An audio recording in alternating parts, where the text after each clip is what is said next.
RSS, பாஜக வந்து குறுக்கு வழியில பல மாநிலங்கள்ல இப்ப வந்து ஆட்சி நடத்திக்கிட்டு இருக்கு. அந்த மாரி தமிழ்நாட்டுல நடத்தலாம் அப்படின்னு நினைச்சாலும், ஒத்த சீட்ட வச்சுக்கிட்டு ஒரு மயிரும் புடுங்க முடியாது. ஆல்ரெடி மகாராஷ்டிராவிலயும், கர்நாடகாவிலயும் இதே மாரி ஒரு சினேரியோ நடந்தப்போ, அந்த ஆளுநர் வந்து என்ன பாஜகவுக்கு ஆதரவா, பாஜகவோட கட்சிக்காரங்கள கூட்டு முதலமைச்சர் பதவிய ஏத்துக்க சொன்னாரு. அதுக்கு வந்து கர்நாடகாவுல இருந்தும், மகாராஷ்டிராவுல இருந்தும் உச்சநீதிமன்றம் போயிட்டு, உச்சநீதிமன்றம் என்ன சொல்லுச்சு அப்படின்னா, யார் பெரும்பான்மையா இருக்காங்களோ, அவங்களுக்கு வந்து பதவி பிரமாணம் செஞ்சு வச்சுட்டு, ஃப்ளோர் டெஸ்ட் எடுக்கணும்னு சொல்லிட்டு தீர்ப்பு குடுத்தாரு.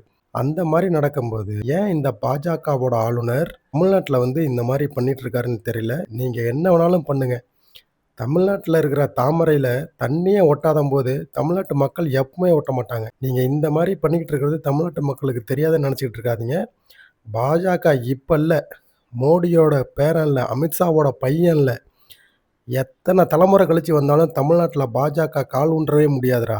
அதேபோல அந்த கட்சிக்கு வந்து பெரும்பான்மை இருக்குன்னு வந்து உங்க வீட்ல இருந்து நிரூபிக்க தேவையில்ல.